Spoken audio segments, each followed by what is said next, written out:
tan A equal to A by A plus 1, tan B equal to 1 by 2A plus 1 அப்படின்னு கொடுத்துட்டாங்க.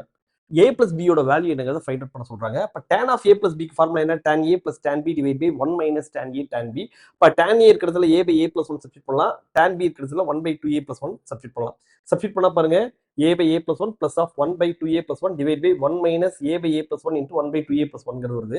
இதை cross multiply பண்ணிக்கலாம். அப்ப A into 2A plus 1 plus A plus 1 divided by A plus 1 into 2A plus 1 numerator வந்துருது.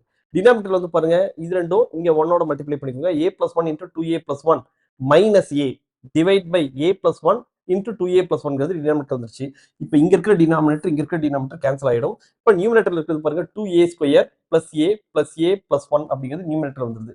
டினாமினேட்டர்ல வந்து பாருங்க 2A square plus A plus 2A plus 1 அப்படிங்கிறது வரும் மைனஸ் A. இதுல வந்து பாருங்க plus A minus A cancel ஆச்சு. அப்ப நியூமரேட்டர்ல 2A square plus 2A plus 1 வரும். Denominator 2A square plus 2A plus 1 வரும். அப்ப நியூமரேட்டர் டினாமினேட்டர் எல்லாமே காமனா இருக்கு. கேன்சல் பண்ணிடுங்க. அப்ப ஈக்குவல் டு 1. அப்ப 1 அப்படின்னா tan pi by 4 வரும். அப்ப tan of A plus B is equal to tan pi by 4 A plus B யோட வேல்யூ pi by 4.